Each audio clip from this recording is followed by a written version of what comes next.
el foro, si ven los afiches que están por allí, se titula Marginalidad, un concepto sofisticado para vulnerar a los vulnerables, lo cual implica una visión del concepto de marginalidad en su carga negativa. Sin embargo, yo voy a darle la vuelta al concepto de marginalidad el día de hoy. Y vamos a ver su carga positiva y su carga revolucionaria, su carga identitaria. Sobre todo a la luz de lo que vienen siendo los procesos de reafirmación de la identidad revolucionaria a partir del 5 de marzo. Los que tuvimos la oportunidad de compartir en esas inmensas colas en Fuerte Tiuna para ver al comandante, los que tuvimos la oportunidad, además de pasar otros días, no solo el día que fuimos a hacer la cola, sino otros días en Fuerte Tiuna, los que acompañamos al comandante en el cortejo fúnebre, en un espacio de encuentro, un espacio donde nos encontrábamos habitualmente, pero con el comandante en otras circunstancias, que fueron espacios siempre para reivindicar quiénes éramos. Y bueno, esta vez nos tocó encontrarnos en una situación no tan agradable, pero sin embargo esa situación también ha significado 14 de abril de por medio, un proceso de afirmación de lo que somos como chavistas, lo que somos como revolucionarios, lo que somos como militantes de este proceso. Y en ese sentido quiero establecer la relación entre marginal, marginado y excluido. Porque solemos hablar con estos términos como si fueran sinónimos.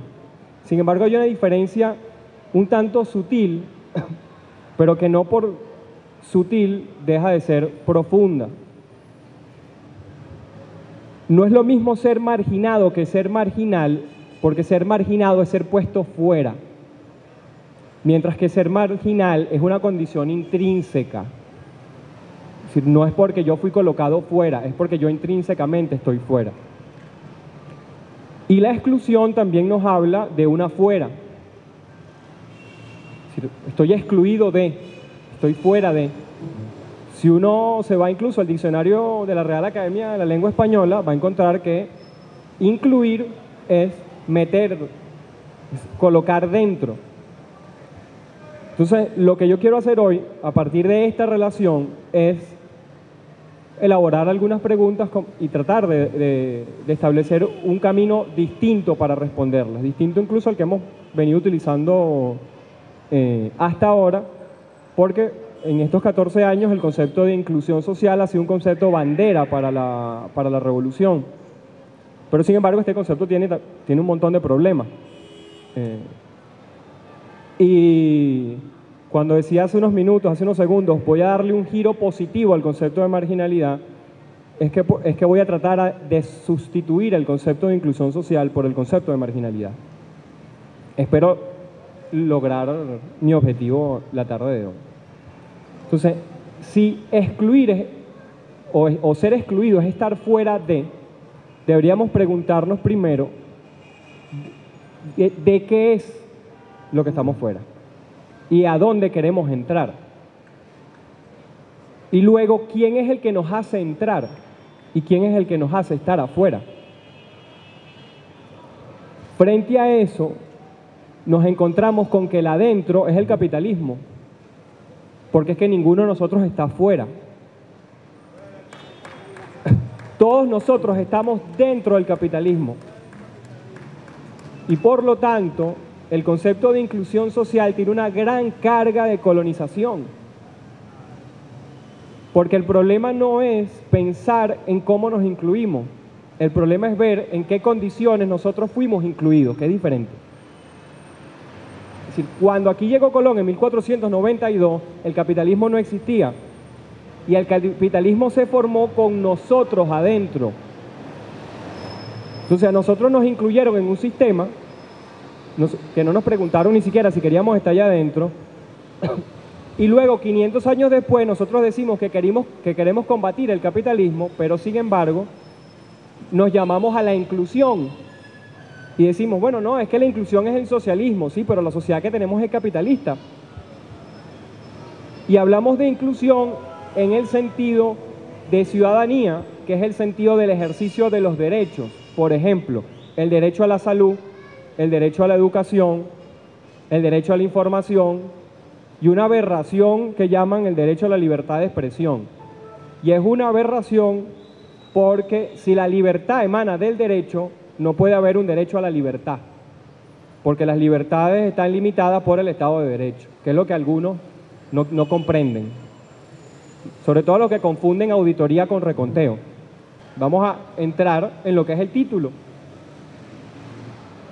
Dado estos 14 años, es poco probable que alguien lo insulten diciendo, usted es un excluido. De hecho, la oposición no habla de que este gobierno es un gobierno excluyente. Eso es lo que nos dice la oposición para tratar de mimetizarse. No, es que este gobierno excluye al que no piensa como ellos, por ejemplo. Y entonces nosotros deberíamos preguntarnos, ¿la exclusión de la que habla la oposición es la misma de la que hablamos nosotros?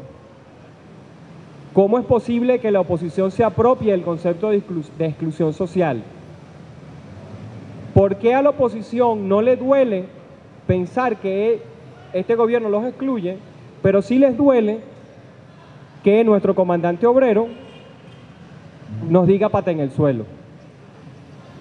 Usted se mete en las redes sociales y ve los programas de opinión en los canales privados y estaban todos atacados. ¿Cómo es posible que esos chavitas brutos van a votar por un tipo que les dice pata en el suelo? ¿Por qué nos ofendemos? Porque nos llamen pata en el suelo. Ah, porque es que ser pata en el suelo es una condición para ellos. Entonces volvemos a la diferencia entre ser marginal y ser marginado.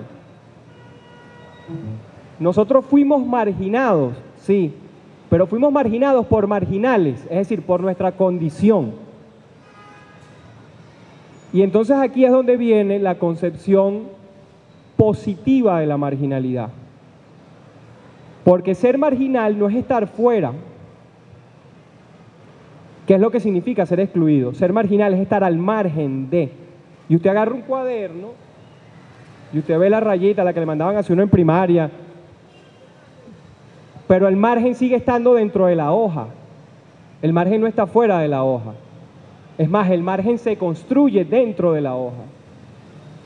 Entonces, desde allí, no es nada del otro mundo que en este proceso, no solo desde el 5 de marzo, desde el principio, pero el 5 de marzo en estos momentos tiene una significación muy importante y el 14 de abril tiene otra significación muy importante.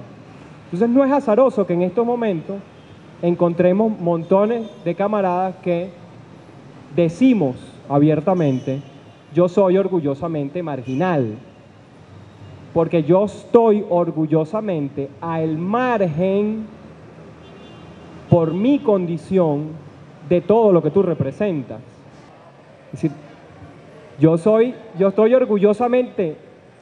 orgullosamente marginal porque yo soy todo lo contrario a lo que la oposición representa. Y por eso no es una ofensa que Nicolás Maduro diga que todos somos unos patas en el suelo, porque es que lo somos. Haya ellos a quienes les duele serlo. Ese es problema de ellos. Que les duela ser pata en el suelo, que les duela ser marginal.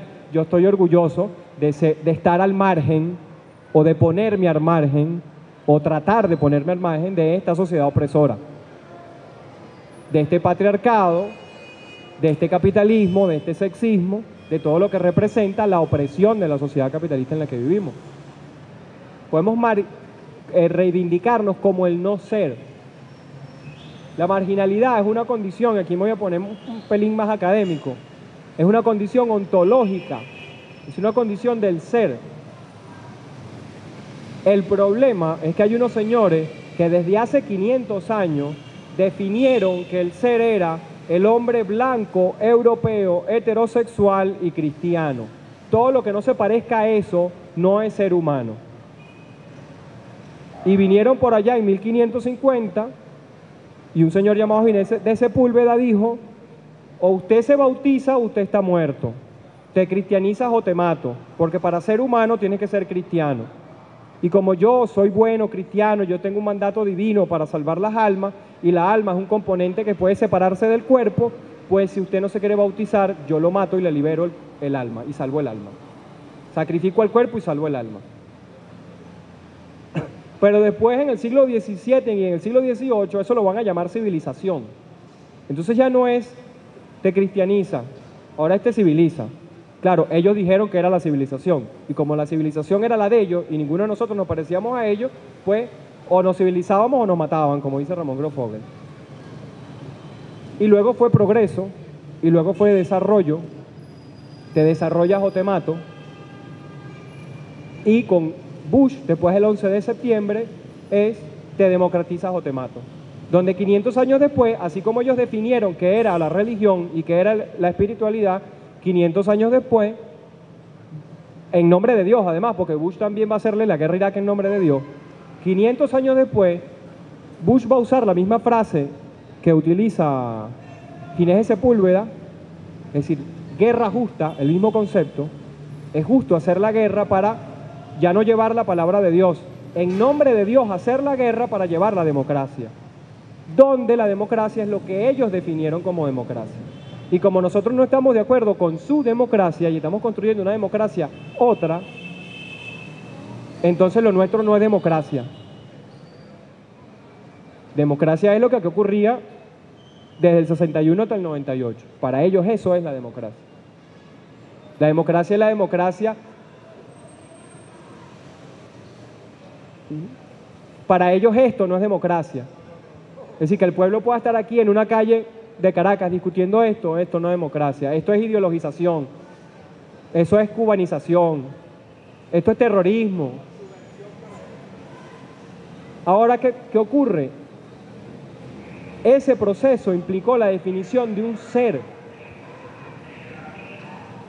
ser que es una tabla, donde usted agarra y busca así como una lista de cotejo. Dice, la tengo como un álbum de barajita. La tengo, no la tengo, la tengo, no la tengo. Si usted no la tiene, usted no es ser humano. Entonces, ninguno de nosotros somos seres humanos. Es más, la cosa es tan apretada. Para los que creen que porque tienen doble nacionalidad y tienen pasaporte europeo, ellos son más gente que los demás. Si usted tiene pasaporte europeo y quiere viajar a Estados Unidos, no necesita visa. Pero si usted es un europeo de orilla, es decir, es un europeo que no vive en Europa, sino que vive en América Latina, usted tiene que igual llenar una planillita, pagarle $15 a los gringos en efectivo y para poder entrar al país, porque usted no es un europeo completo, porque usted tiene medio trazas ahí de desviaciones raciales que no cuadran mucho. Porque usted no vive allá, ni nació allá. Su papá era europeo, pero igual que como para ser ciudadano en el siglo XIX, usted se tenía que hacer una limpieza de sangre y usted tenía que comprobar que hasta su tatarabuelo era blanco para poder votar, para poder ejercer los derechos. Exactamente lo mismo. Porque esa es la democracia global de la que ellos hablan, una democracia racial, una democracia donde solo los blancos tienen derecho, y además los blancos, hombres, heterosexuales, cristianos, porque si usted es babalao, usted es un salvaje, un bárbaro. Si usted cree en María Leonce, usted es un bruto, un bestia. Y les voy a poner otro ejemplo de esto de las redes sociales. Estuvieron 15 días burlándose de Nicolás Maduro con el tema del pajarito. Sí, es ridículo. Además, los cristianos no creemos en la reencarnación. Pero entonces salió un vidente brasilero a decir que 2 días antes de las elecciones, que el que ganaba era Capriles, pero que íbamos a decir que era fraude, que nosotros habíamos ganado con 250.000 votos y que eso era un fraude. Y entonces después el tipo además salió el día lunes 15 a decir que el día 16 se resolvía todo. Y a los panas que me pasaron el video por internet yo les puse, y eso se los dijo un pajarito. Es decir, porque sí se burlaron de la espiritualidad de Nicolás Maduro, pero de esa no se burlan, porque esa sí es civilizada, porque es la de ellos. Ahora, la pregunta que yo hacía al inicio sobre de qué es lo que estamos afuera, de qué es lo que estamos excluidos, nos lleva a preguntarnos entonces, Es que nos queremos incluir a eso, después que yo lo acabo de caracterizar. Es que nosotros queremos ser como ellos. No, nosotros preferimos seguir siendo reivindicados como marginales.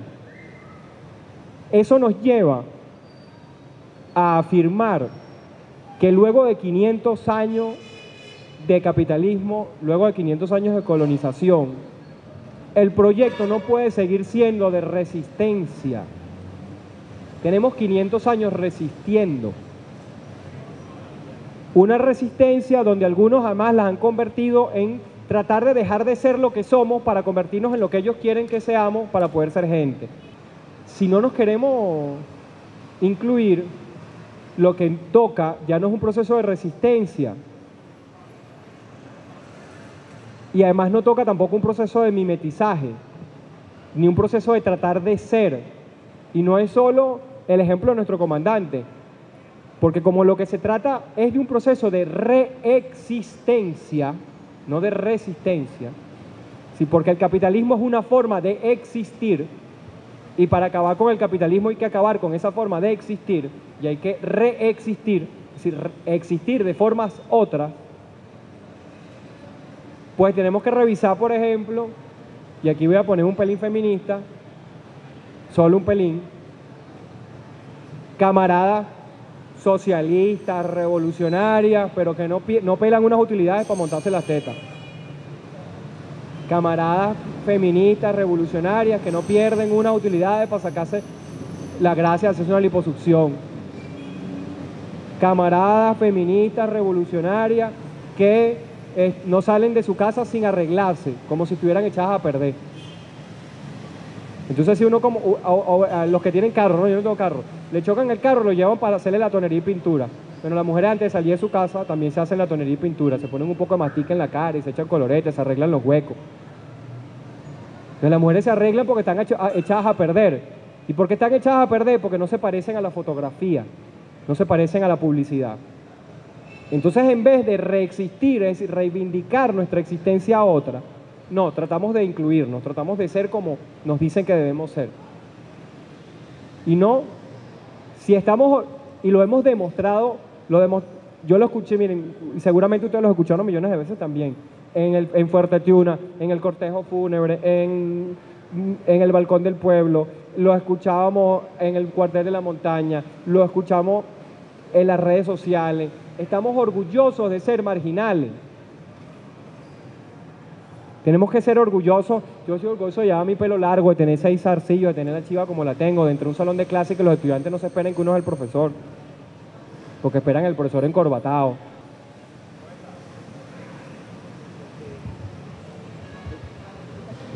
Bueno, qué bueno el análisis que estás haciendo en la parte de las dos exposiciones que hace en cuanto a la mujer, porque se pudiera malinterpretar aquí el concepto cuando la mujer se prepara, se organiza, se tapa el huequito, se tal, ella pudiera también en la parte esa antagónica social, entre comillas, decir, bueno, pero tú también tienes el pelo largo y tal, pero tú no lo haces en una forma de molde, mientras que ellas sí lo tienen en una forma de fijación, de un cliché de eso, pues de la pantalla.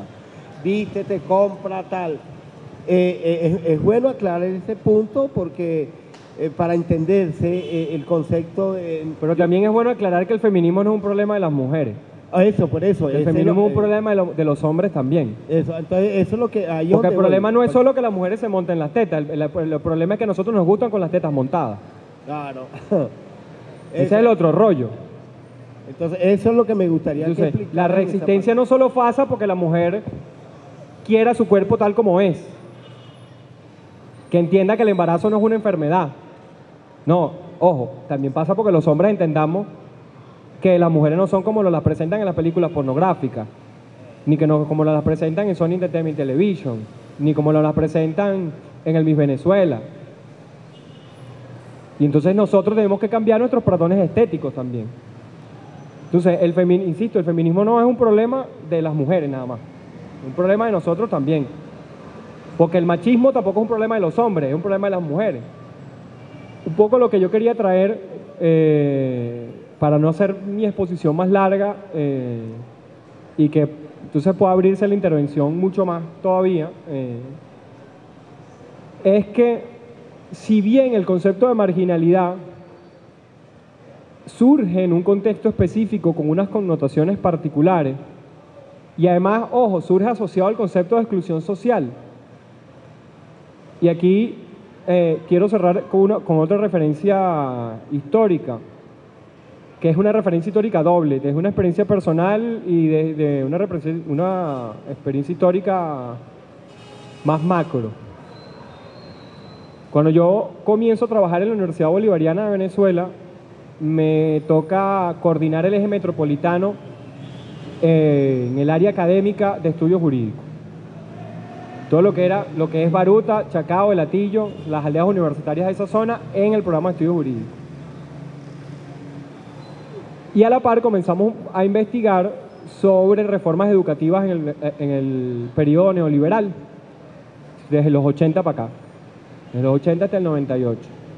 Y nos encontramos con que muchos de los problemas con los que se enfrentaba la gente en las aldeas universitarias, cuando uno las visitaba, cuando uno pasaba por las comunidades y pasaba por las aldeas, eran exactamente los mismos problemas que se detectaban, por ejemplo, en Argentina, en el diagnóstico que se hizo 10 años después de que se aprobó la ley de educación en marco de las reformas neoliberales. Es decir, las comunidades se quejaban de los mismos problemas. Es decir, que la reforma educativa en Argentina estaba teniendo o tuvo las mismas consecuencias que estaba teniendo el proceso de municipalización en Venezuela, que estábamos viendo en caliente en ese momento. Y eso nos llevó a preguntarnos, bueno, pero ¿qué pasa? Si nosotros, se supone, estamos haciendo una política que no es neoliberal, ¿cómo es posible que las consecuencias que yo estoy obteniendo sean las mismas? Y no voy a echar todo el cuento porque han sido ya 6 años de investigación. Eso nos llevó a reflexionar sobre el concepto de exclusión y nos llevó a hacer una historiografía del concepto de exclusión. Y resulta que el concepto de inclusión social surge en Francia en los años 70. El primer libro publicado con el concepto de exclusión tal cual como lo usamos hoy día, porque por ahí anda una historia de la exclusión hecha por Amartya Sen, que es un filósofo, además economista, premio Nobel de Economía, que empieza con Aristóteles. Pero resulta que la exclusión de la que habla Aristóteles no es la misma de la que van a hablar los franceses en los años 70. Entonces la que nos importa a nosotros es la de los años 70, que es la que nos llegó a nosotros así calientico. Además es la que estamos aplicando sin darnos cuenta. El libro se llama Los Excluidos. Es un libro de un exministro de Charles de Gaulle, no me viene el nombre ahora a la cabeza.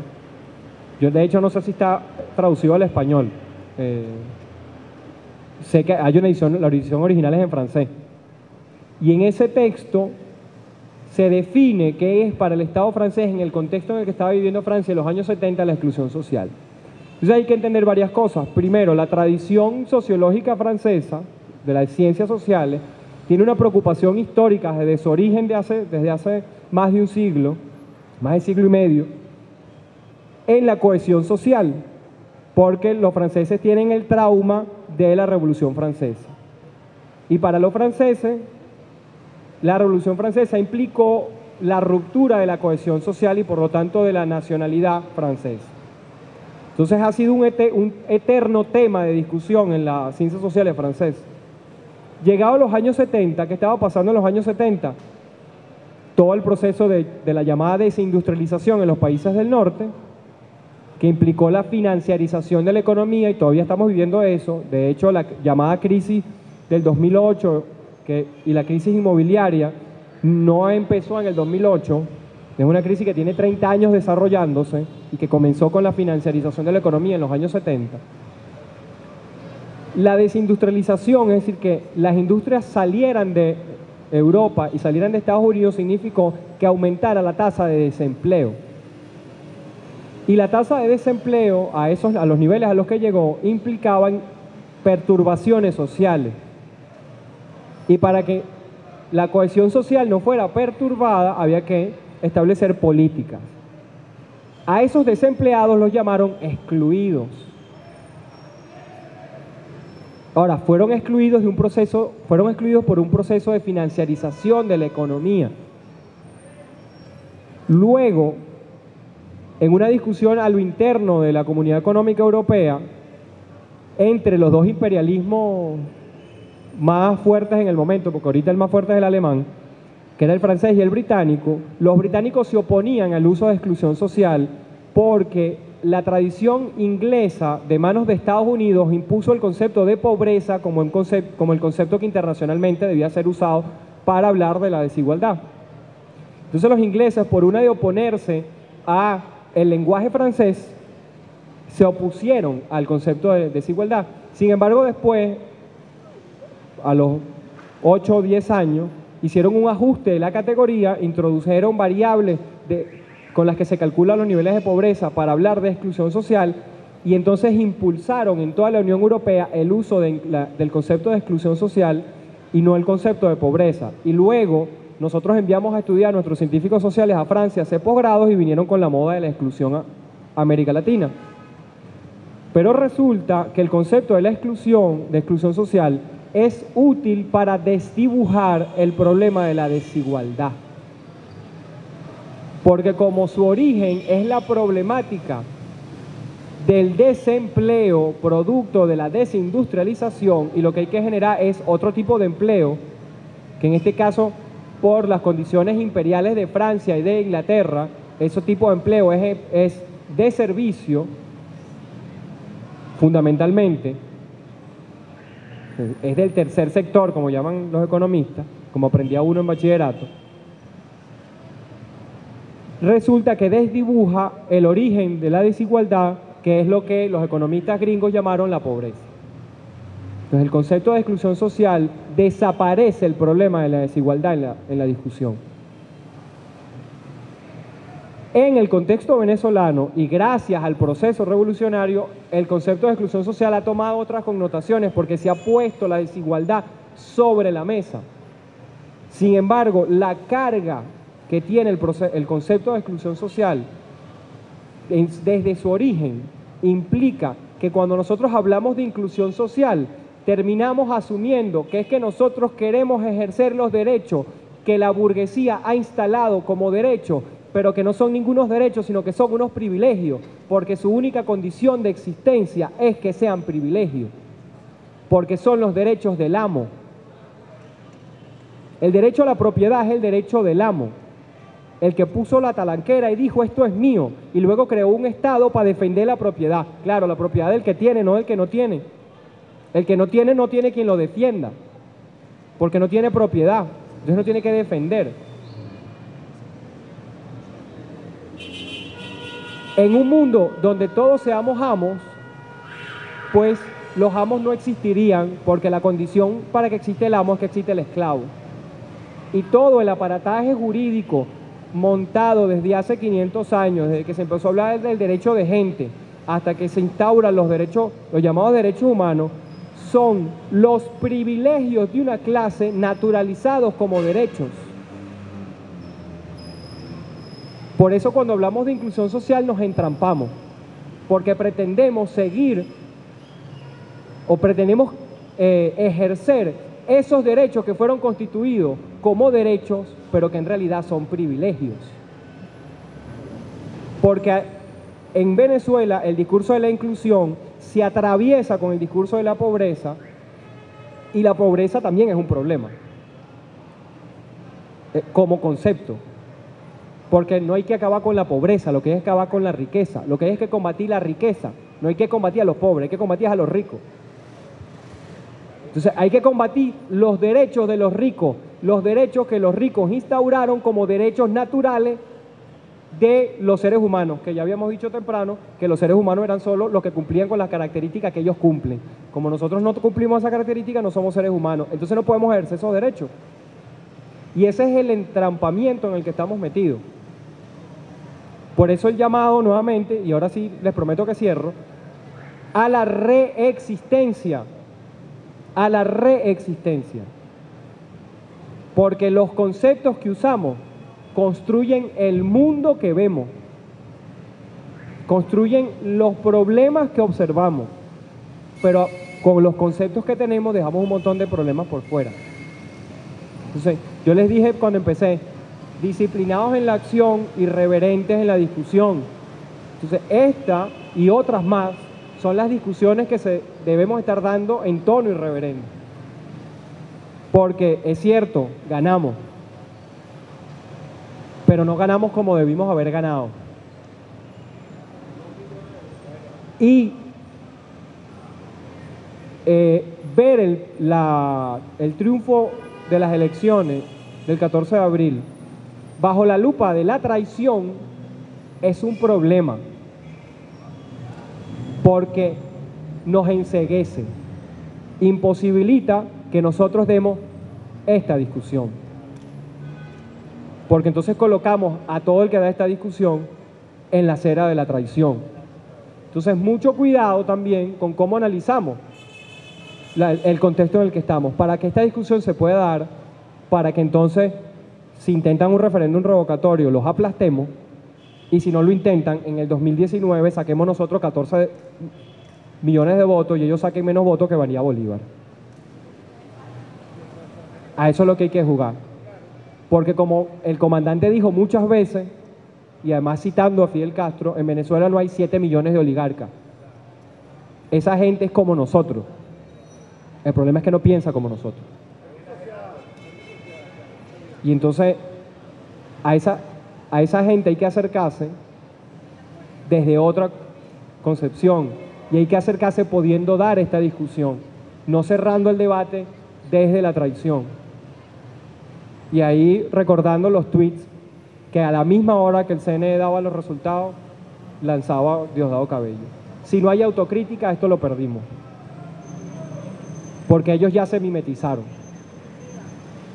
Lo único que les faltaba era decir por ahora, y dijeron mientras tanto. Y entonces todavía nos estamos jugando el proceso. No es que ganamos las elecciones y se acabó. No, todavía nos estamos jugando el proceso. Y ahora sí terminé. Muchas gracias.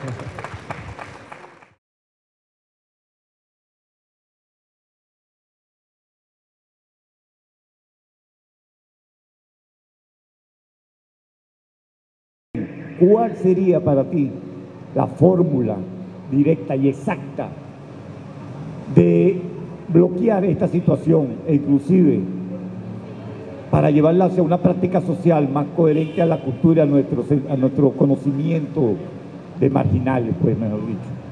La pregunta es al compañero, que es la tercera parte. ¿Cómo observa usted el hecho de que en la sociedad venezolana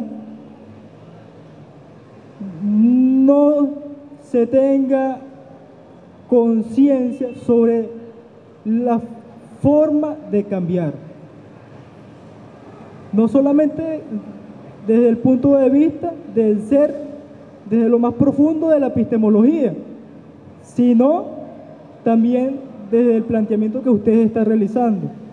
La oligarquía toda la vida a los sectores populares y a las personas que vivimos en los sectores populares nos han tomado como, y nos han dicho siempre en las campañas que somos tierrúos, marginales, inclusive ahorita en la campaña que hubo de Nicolás Maduro, me tocó vivir esa experiencia dentro de una camionetica donde yo le dije a la señora que nosotros ahora tenemos el orgullo de decir que somos verdaderamente revolucionarios chavistas gracias a nuestro comandante supremo, Hugo Rafael Chávez Frías, nuestro comandante supremo que vivirá y vivirá y vivirá toda la vida.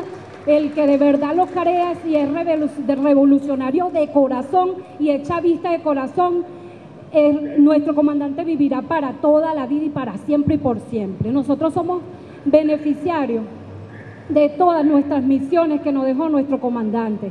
Fíjate, como tú dices, que ellos siempre, bueno, como tú dices, no, yo lo he vivido en carne propia. Vivo en un sector popular, pero me he conseguido en camionetica, donde a nosotros, como ser de un barrio y estar mal vestido, o sea, no estar vestido así como ellos se visten, ellos creen que son superiores a nosotros, señores, pero es mentira. Ellos, por donde ellos pasan, nosotros pasamos. Y esto gracias a nuestro comandante Hugo Chávez, que nos dignificó a todos los venezolanos y a toda la parte pobre de los sectores populares. Porque gracias a Chávez, gracias a él tenemos todas las misiones. Ahora ellos no nos pueden pisotear, porque nosotros somos Chávez y ahora nosotros tenemos todas las misiones a las cuales debemos de cuidar, que nos dejó nuestro comandante supremo durante 14 años. Todas las misiones para que nosotros los marginales y tierrúos nos educáramos, pudiéramos estar en estos escenarios, que no nos diera miedo hablar. Porque fíjate, a mí antes me daba miedo, ahora no, ahora yo puedo hablar aquí donde sea, porque soy Chávez y seré chavista hasta la muerte. Y quiero que le diga una cosa, camarada, estamos con las misiones. Y ahora yo quisiera hacerle una pregunta, camarada. Cónchale, quisiera preguntarle a las personas de los sectores populares, a los tierrúos marginales, porque así nos llaman, la oligarquía nos ha llamado todo el mundo, todo el tiempo nos han llamado así. ¿Por qué votaron a favor de ese fascista? Si nosotros, quien nos tomó en cuenta fue Chávez.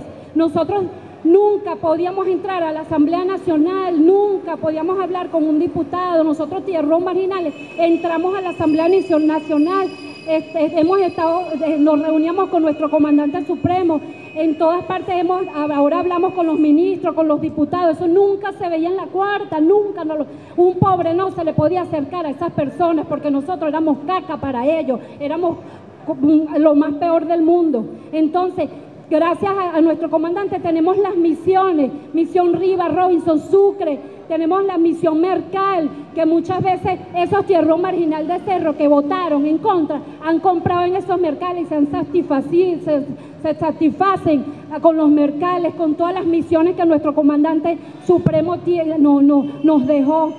Me encantó la palabra que él dice, que no tenemos que empobrecernos, ni alegrarnos, ni irnos en una forma de lucha contra la traición, porque el traidor, el que hoy no es traidor, mañana puede ser traidor. Eso es relativo y lleva una secuela de cosas, porque va todo formulado bajo un tapete de cultura, de formación y de enseñanza y de formación. Hay personas que saben leer y otras que no saben leer, independientemente de que hayan pasado por una universidad, pero eso no garantiza de que saben leer y lo saben todo. ¿Entiendes? Y hay unos que no hemos pasado y lo sabemos más. ¿Entiendes? Porque es la enseñanza, es la sabiduría. Entonces, para terminar aquí, quisiera que me explicara la parte que fue muy inquieta sobre la parte imperial de lo que es Alemania y por qué uno revisa y se pelea contra el imperio norteamericano. Esa parte me pareció muy interesante y quiero que me lo explique. Estos debates tienen que seguir aumentando, mi propuesta, que sigan dándose en todos los espacios que podamos, con el saber del pueblo popular, así que se exprese como se expresó la señora, sin protocolos, sin una academia, sin un grado que te lleve aquí, no, vamos a decir esto hasta aquí, no. Es el pueblo que se exprese de la manera que quiera, pero que construyamos después de estos espacios, sentemos aquí, después de que nos sentamos aquí a hablar, y no perdamos aquí el día que no, nos sentamos a escuchar, que es bonito, no. Aquí ya siento una propuesta con base, mira, yo me propongo para hacer esto, en mi barrio, en mi comunidad, en la comuna, en la universidad, en el trabajo, a donde estemos, compañeros. La revolución, como le decía una compañera ahorita, está ahorita en peligro. En peligro, ¿pero por qué? Más allá del norte, más allá de la oposición esa mediática que tenemos, es por la gente nuestra, compañeros, que no está clara en la formación ideológica de este proceso. Entonces, invito a todos los compañeros y compañeras a que nos sumemos con el profesor, forme ahí y póngame en primera lista para poder dar estos espacios y seguir con la formación política e ideológica. Muchas gracias. Mi nombre es Eli Daniel, escuchando a los camaradas, gracias por la oportunidad. Lamentablemente pasamos, pero escuché algo de esos 500 años de resistencia, dijiste, ¿verdad? Ahora tenemos que comenzar de la reexistencia y de la insistencia. ¿Tú me comprendes? Vean, yo he estado escuchando a los camaradas respecto a por qué perdimos esa masa de votos que de haberla tenido, por supuesto, el señor no estuviera en este plan. Pero ¿qué pasa? Mira, que todo las leyes son exactas, la matemática es exacta. Aquí estamos los que somos y somos los que estamos. Aquí no hay que mirar más para allá. Esto es un proceso de depuración que está sufriendo nuestra revolución, pues. Así de fácil. Uno de los compañeros que se expresó habló de la riqueza y creo que efectivamente nuestra revolución debe apuntar a la producción de riqueza. Debemos ir a la producción de riqueza. El problema está en qué hacemos con la riqueza, cómo repartimos la riqueza y de quién es la propiedad de los medios de producción. Porque es que el problema está en que nos quedamos en lo epidérmico y no pasamos a utilizar las categorías marxistas que desde 1850 se están estudiando, de qué es lo que tenemos que hacer, que también nos lo dijo Lenin. Nuestros consejos comunales gozan, gracias a nuestra revolución, de legalidad. Tienen un RIF, tienen un acta constitutiva, tienen un registro. ¿Qué quiere decir eso? Que nuestros consejos comunales bien pueden ser propietarios de empresas. ¿Y qué quiere decir cuando un consejo comunal es propietario de una empresa? Que los bienes que se producen en esa empresa, el excedente y la riqueza, son propiedad de todos los miembros de nuestros consejos comunales. Y eso entonces da un paso efectivamente a la socialización de los medios de producción. Entonces creo que hacia allá deberíamos avanzar. Adicionalmente, y esto es un proceso de autocrítica, ¿qué es lo que nos está ocurriendo con el tema de la conciencia, la formación? El papel histórico de la conciencia, de la formación de conciencia y de la formación es del partido. Y entonces, ¿qué es lo que ocurre? Que nosotros tenemos que consolidar las posturas del partido. Nosotros tenemos que hacer trabajo dentro del partido. Nosotros tenemos que luchar dentro del partido. Nosotros tenemos que buscar las formas de apropiarnos del partido desde la base. ¿Por qué? Porque uno de los errores que hemos cometido es que la dirigencia del partido es la misma dirigencia burocrática del país. Y entonces se pierde el control que debe ejercer el Partido Revolucionario sobre la gestión revolucionaria de gobierno. Ojo, no estoy haciendo críticas, o sea, no estoy diciendo que este lo hizo bien o que aquel lo hizo mal. Simplemente que la gestión de Contraloría que debe ejercer el partido no la puede ejercer porque es el mismo gobierno. Entonces tenemos que buscar la manera de que el partido pueda efectivamente ejercer la Contraloría sobre la gestión de gobierno desde la postura revolucionaria. Adicionalmente, creo que ha habido un problema de atención. Nuestro gobierno, nuestra revolución ha estado enfocada a darle a la gente que tiene menos posibilidades, a la gente que tiene menos recursos, a la gente que tiene menos oportunidades reales de alcanzar algunas cosas que otros quizás podemos alcanzar. Pero eso también ha significado una desatención a otros sectores. Porque ¿qué ocurre? Que el proletariado, los que sí estamos trabajando, que de repente no podemos ir a un mercado porque estamos metidos en una oficina porque tenemos un compromiso revolucionario, que de repente no vivimos en un rancho, sino que vivimos pagando un alquiler y que estamos ahogados pagando el alquiler, entonces no hemos tenido acceso muchas veces a esas oportunidades que está dando el gobierno porque se ha atendido solamente a los sectores más desposeídos. ¿A dónde apunto yo? A que hay que darle atención no solamente a los sectores más desposeídos. Para culminar, porque aquí la presentación es de José y no mía,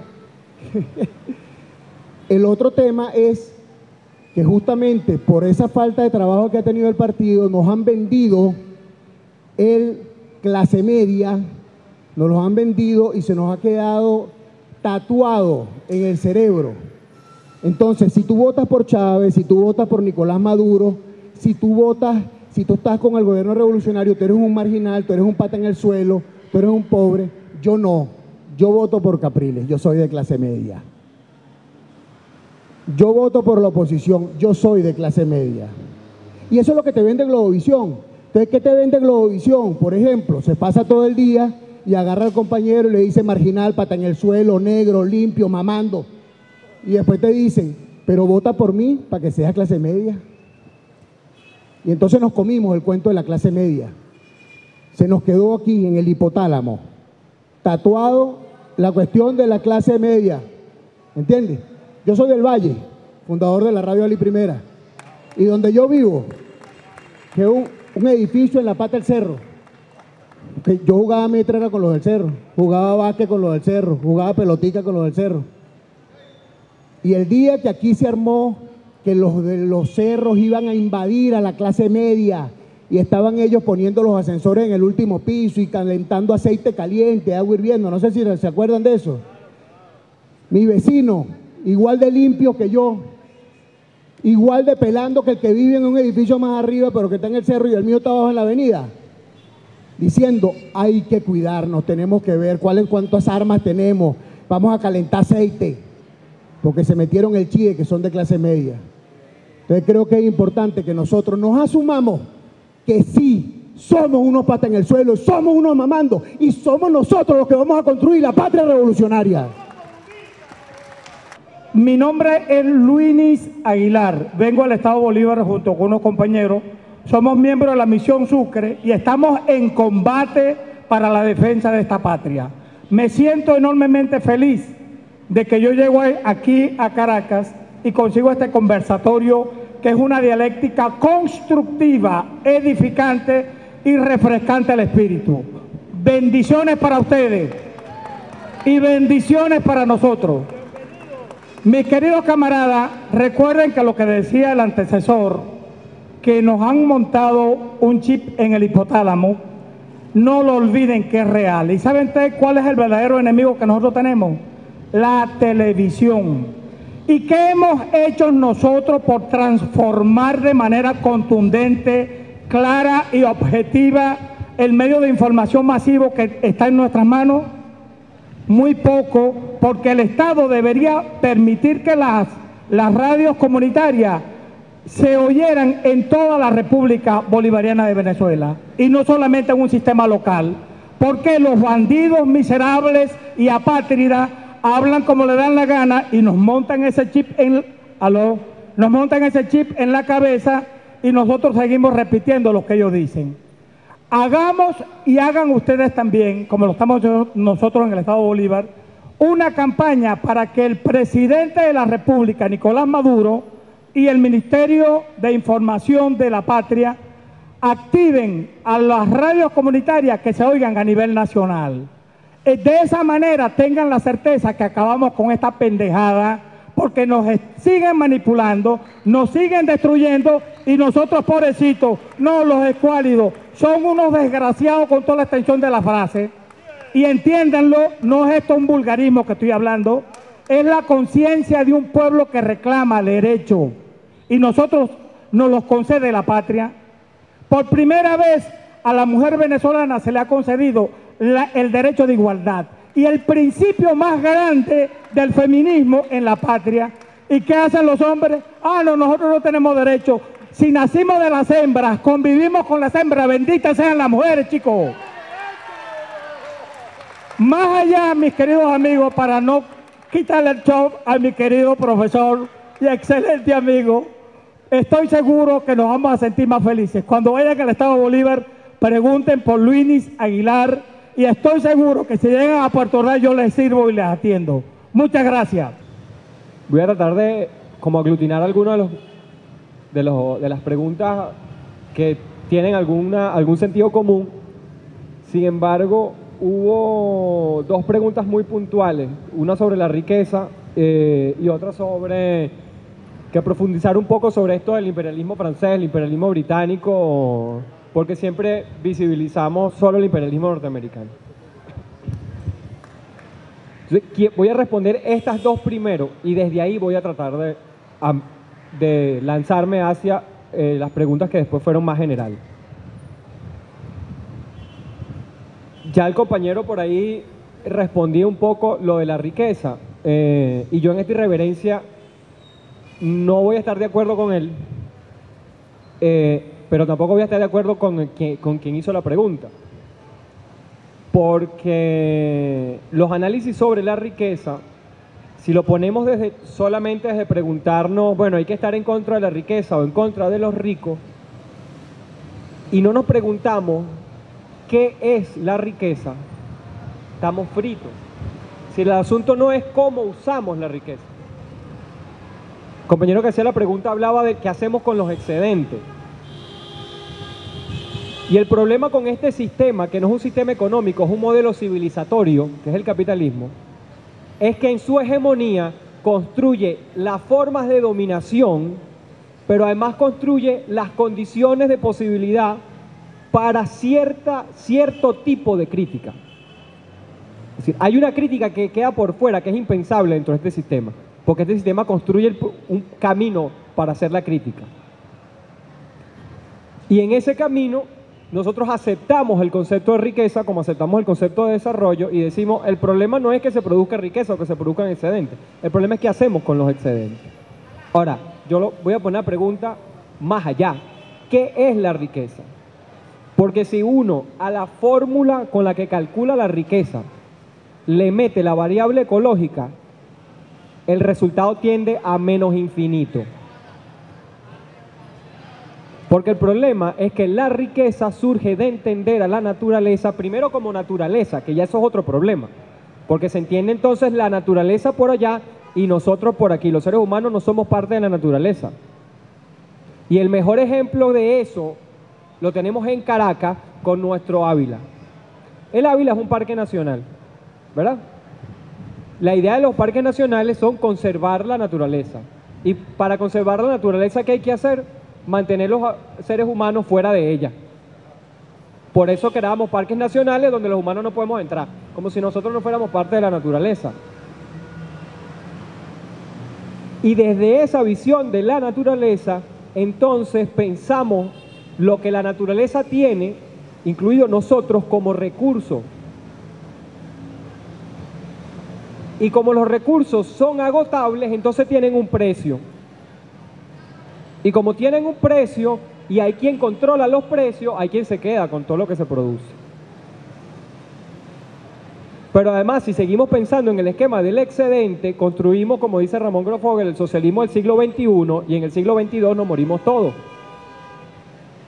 Porque resulta que cuando analizamos el problema de la riqueza, lo seguimos analizando con las categorías del capitalismo. Y solo llegamos a criticar el origen de la riqueza en la plusvalía, pero no nos metemos con el problema de la naturaleza. Y seguimos creyendo en la zanahoria que le pusieron al burro delante, confiado en que en algún momento nos íbamos a comer la zanahoria, y esa es la zanahoria, es el concepto de desarrollo. ¿Por qué? Que viene de la idea de progreso, muy en boca del candidato de la oposición. Por eso es que él nos dice que es el progreso. Entonces, nosotros seguimos entrampados en un discurso del desarrollo, además que se monta sobre otra ficción, que es que desde ese individuo al que yo hablaba, que atomiza la sociedad y la ve de manera fragmentada, así no solo vemos la sociedad en su comportamiento micro, así pensamos el mundo. Entonces nosotros aprendimos historia de Venezuela e historia universal, y entonces todos nos debemos acordar del librito de Auro-Yepes Castillo. Los que estudiamos, pasamos por segundo año y leímos Auro-Yepes Castillo, historia universal. Pero además veíamos una historia contemporánea, una historia republicana de Venezuela, que es la que se ve en segundo año. Ahora, lo que pasaba en Venezuela te lo enseñan como si no tuviese nada que ver con lo que pasaba en el mundo.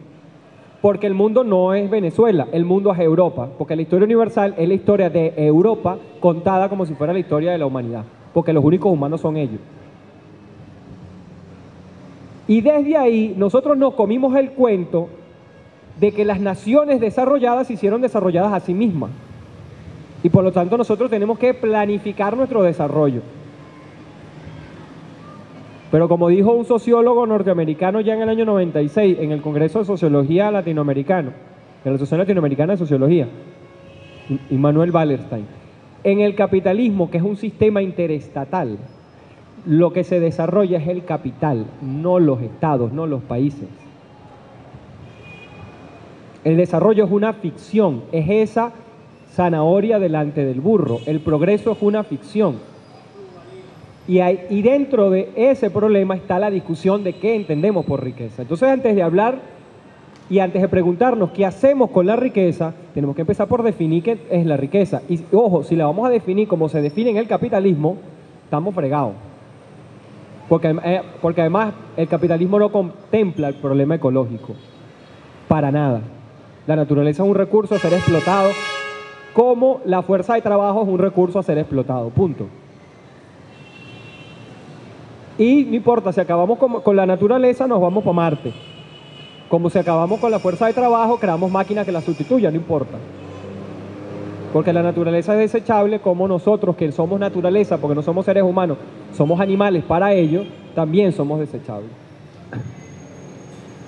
Ahora, como les decía hace unos segundos, lo que se desarrolla es el capital y no los países. Hay que entender entonces el capitalismo en su condición global, pero no desde hace 30 años, no con la globalización. El capitalismo es global y transnacional desde sus orígenes hace 500 años. Lo que implica entender que hay múltiples luchas simultáneas al interior del sistema.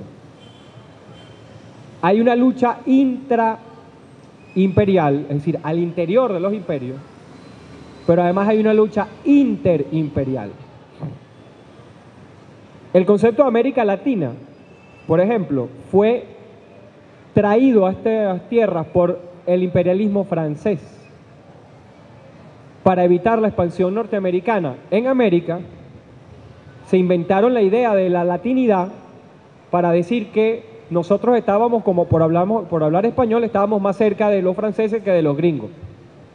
Y aquí además hubo toda una intelectualidad opuesta a Norteamérica que aceptó esa tesis. Y les voy a contar una anécdota en un escenario internacional. La reunión paneuropea de la Asociación Internacional de Estudios Semióticos. Y ahí un finlandés que era el presidente de la Asociación Internacional dirige, por ser europeo, la reunión. Y viene una francesa a hablar y le dice, mira, alguien aquí necesita traducción porque ella habla ahora en francés, no sé qué. Y había otro de la élite académica mundial, un inglés, que dice, yo necesito traducción. Y el moderador dice, pero si tú hablas inglés, pero si tú hablas francés, tú sabes hablar francés. No, yo necesito traducción. Porque hay una lucha imperial por la imposición de la lengua. Que a mí no me vengas a hablar en inglés, en francés. Pero 2 años después, ese congreso fue en Finlandia, un país que queda entre Suecia y Rusia, allá en el círculo polar ártico. En el verano el sol dura hasta las 3 de la mañana.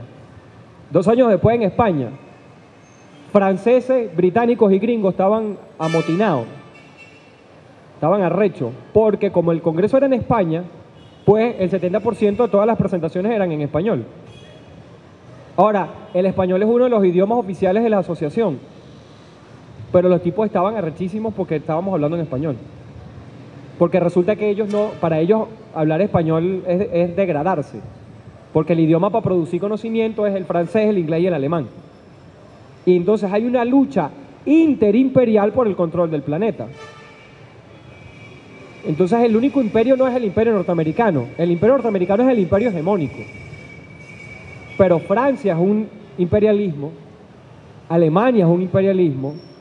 Si no, pregúntenselo a los griegos, pregúntenselo a los españoles, a los portugueses. ¿Saben ustedes que Angela Merkel no es que está defendiendo a los intereses griegos? Angela Merkel está defendiendo los intereses alemanes. Angela Merkel es la canciller alemana. En Frankfurt, ciudad alemana, está el Banco Central Europeo. Por legislación, el Banco Central Europeo no le puede prestar plata a los estados europeos. Transfieren dinero a la banca privada. Y esos son los bancos que prestan real. ¿A qué bancos le transfieren plata? A los bancos alemanes. Grecia se declara en quiebra y no puede pagar. ¿A quién le afecta que Grecia no pueda pagar? A los bancos alemanes. Entonces viene la señora Angela Merkel para salvar a los bancos en Alemania, ni siquiera para salvar a los bancos en Grecia, y le dice a los griegos, ok, ustedes tienen que votar tanta gente del sector público, tienen que aumentar la edad para las jubilaciones, tienen que privatizar esto, o como le dijeron los ingleses, tienen que vendernos las islas griegas, así como que nos dijeran a nosotros, tienen que vender Margarita, para que cumpliendo esas condiciones se le pueda prestar la plata que Grecia necesita. Ahora, ¿quién se la presta? La banca alemana. Banca que le debe Grecia. ¿Para qué va a usar la plata Grecia que le prestan los bancos alemanes? Para pagarle a los mismos bancos alemanes a los cuales le deben.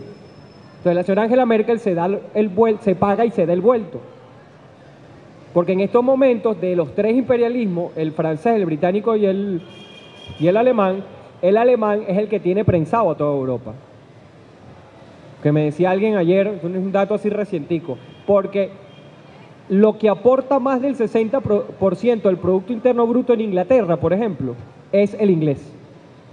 El principal producto de exportación de Inglaterra, así como en Venezuela es el petróleo, si lo que más ingresa a divisa para el país en Venezuela es el petróleo, en Inglaterra es el inglés. Ellos exportan el inglés. No solo como una estrategia económica, como una estrategia imperial, porque es una estrategia además para expandir la cultura británica. Y lo mismo hacen los norteamericanos, lo mismo hacen los franceses, por eso hay consejos británicos en todos los países del mundo, hay alianza francesa, y las embajadas norteamericanas hacen exactamente lo mismo, porque a través del idioma te transmito la cultura. Entonces, ahí vamos a algo que fue punto común, y tiene que ver con preguntarnos qué fue lo que pasó el 7 de octubre. Miren, yo no soy fanático de los analistas postelectorales, de los que se levantan en un programa de opinión de un lado y de otro a las 6 de la mañana y uno prende el Canal 8, prende Globovisión y están los tipos, el resultado lo dieron a las 11 de la noche y ya ellos saben por qué la gente votó como votó. Dice, coño, o sea, qué manera tan arrecha, me disculpan, de hacer un trabajo estadístico, pero de manera veloz. Entonces, realmente no hay forma de saber cómo la gente votó o no votó, por qué votó si uno no hace el trabajo de campo para ver qué fue lo que pasó ahí.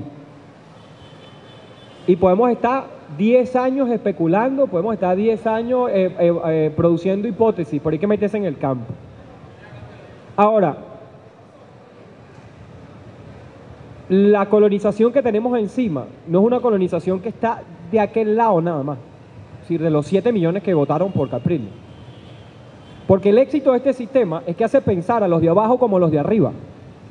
Y nosotros somos nuestros propios agentes de colonización. Ese es el éxito que tiene este sistema. Que si echa un tiro, nos coloniza porque nosotros mismos los colonizamos. Y no es que los colonizamos a través de DirecTV. Los colonizamos todos los días a través de nuestras prácticas. Bueno, las cableras también nos venden programas que nos colonizan. Pero nosotros nos colonizamos diariamente con nuestras prácticas. Y eso es lo que tenemos que comenzar a entender. Porque no somos puros. Los purismos son peligrosos. Porque los purismos, señores, terminan en fascismo. Nosotros estamos acusando a la oposición de ser fascista. Y evidentemente lo son. Pero si nosotros nos encerramos en un purismo donde decimos, los 7 que votamos por Maduro somos los puros, somos los de verdad, los 7 millones, y los otros 7 millones son los de mentira, son muy peligrosos, porque de ahí al fascismo también hay un paso, y votamos la revolución por el Albañal. Si algo tuvo el presidente Chávez de todas las virtudes que tenía, es su heterodoxia. Y ahí voy a los que preguntaban por las recetas. Y Chávez nos repitió hasta el cansancio las palabras de Fidel, quien en el 2005 dijo, el peor error que cometimos en la Revolución Cubana fue creer que había alguien que sabía cómo se construía el socialismo, que había una receta.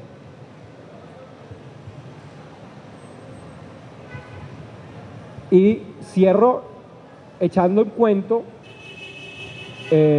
con el que siempre termino cuando me preguntan sobre la receta.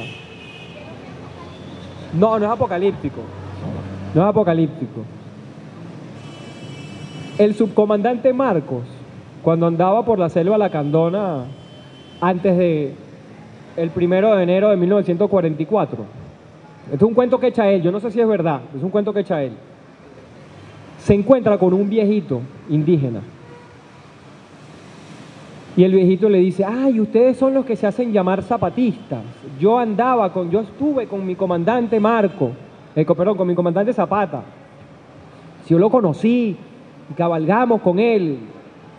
Sí, ¿quieres que te cuente la historia de Zapata? Le dice el viejito. Sí. Y entonces el viejo empieza a hablar, mira las montañas, qué bellas son. y los árboles, y el olor de la selva, y no sé qué, y había pasado como una hora y el viejito no había dicho absolutamente nada sobre Zapata. Y viene Marcos y le dice, bueno, ¿y qué pasó con Zapata? Y el viejito le responde, acabas de aprender la primera lección. Para saber algo tienes que preguntarlo. Lo que nos ocurrió en el siglo XX a la izquierda, 1994, perdón, 1 de enero de 1994. Lo que ocurrió en el siglo XX con la izquierda y con el socialismo real fue que fue un socialismo, y me disculpas, aquí hay alguien que sea de la iglesia cristiana evangélica por lo que voy a decir, un socialismo evangélico, donde hay alguien que tiene la palabra de Dios y sabe lo que Dios dice, y entonces sale a pregonar la palabra de Dios. Eso no es poder popular, eso es colonialismo. Y eso fue lo que pasó en el socialismo del siglo XX. Ahora, desde esa experiencia, el subcomandante Marcos nos habla no de un movimiento de vanguardia, de una vanguardia iluminada que sabe para dónde vamos, la élite, el buró central del partido, la nomenclatura, no, de una retaguardia. El movimiento para el subcomandante Marcos es un movimiento no de vanguardia, sino de retaguardia, cuya metodología para la militancia, para la acción, no es andar pregonando como quien pregona la verdad del Evangelio, es andar preguntando, es andarle preguntando al pueblo, es bañarse de las preguntas del pueblo. Entonces, para tampoco escurrir el bulto a los que preguntan cuál es la receta, cuál es la metodología, bueno, yo se los dejo ahí. La receta para el poder popular es el preguntar, es el andar preguntando, es el bañarse con las preguntas del pueblo, con las interrogantes del pueblo. Y mientras haya capitalismo en el planeta Tierra, todos nosotros aquí seremos capitalistas. No hay nadie puro, porque todos socializamos, crecimos, nos educamos en una sociedad capitalista que es machista, que es sexista, que es heteronormativa, misógena, y todos lo llevamos. Si uno defiende y uno forma parte y está vinculado a tendencias sexodiversas, pero sin embargo cuando echan un chiste de marico uno se ríe, porque los chistes son misógenos, son sexistas, son machistas, son racistas. Vivimos en un mundo estructuralmente racista, donde la economía te dice porque usted es proletario o porque usted es patrón, pero la raza, mejor dicho, la economía te dice dónde estás. La economía te dice usted es proletario porque usted gana un sueldo, usted es patrón porque usted no necesita trabajar para vivir. Sí, porque el proletario es el que trabaja para vivir y el dueño de los medios de producción es el que vive el trabajo de los demás. Pero la raza es la que te dice por qué, quiénes son los que tienen el salario. Y vaya usted a ver quiénes son la élite, todos ojos azules, blancos. Y si no son ojos azules y blancos, como Condoleezza Rice, por ejemplo, en Estados Unidos, porque no es un problema de color de piel, se comportan como blancos. Porque para poder ser, tienen que blanquearse, tienen que asumir la identidad del blanco. Entonces, el llamado que uno pudiera hacer es a entender, uno, que no hay vanguardias iluminadas, que el poder popular es el andar preguntando permanente, que no somos puros, que no hay un revolucionómetro, que cada uno de nosotros reproduce sin darse cuenta el capitalismo, y que cuando uno le dice a un camarada, compañero, pero eso que tú te estás haciendo es contrarrevolucionario, hay que ver primero qué hago yo. Sí, porque todos hacemos cosas contrarrevolucionarias, todos tenemos acciones contrarrevolucionarias. Entonces, la oposición tiene sus problemas, allá ellos con sus problemas, nosotros tenemos los nuestros, y los nuestros, entre otras cosas, son entender que como no somos puros, hay 7 millones de venezolanos que no son oligarcas y con los cuales hay que trabajar, para que entiendan cuál es la lucha, para que entiendan que la lucha de Capriles no es su lucha. para que entiendan que aunque a Capriles les hable de que los va a hacer clase media, Capriles los desprecia. Capriles no los trata como gente, para explicarle que mientras ellos estaban caceroleando o exponiéndose a que les metieran un tiro entre ellos mismos, Capriles tenía su familia fuera del país, porque ninguno de los que salió a cacerolear los podía sacar del país.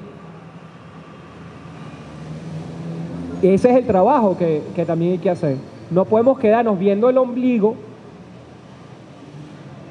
reivindicándonos, afirmando nuestra identidad y siguiéndonos entre chavistas, como es la moda ahora en Twitter. Eso hay que hacerlo también, porque la guerra también es comunicacional, la guerra es en las redes sociales, pero también hay que dar la discusión con esos compañeros, con los que votaron alguna vez por Chávez y votaron esta vez por Capriles, y con los que nunca han votado por Chávez.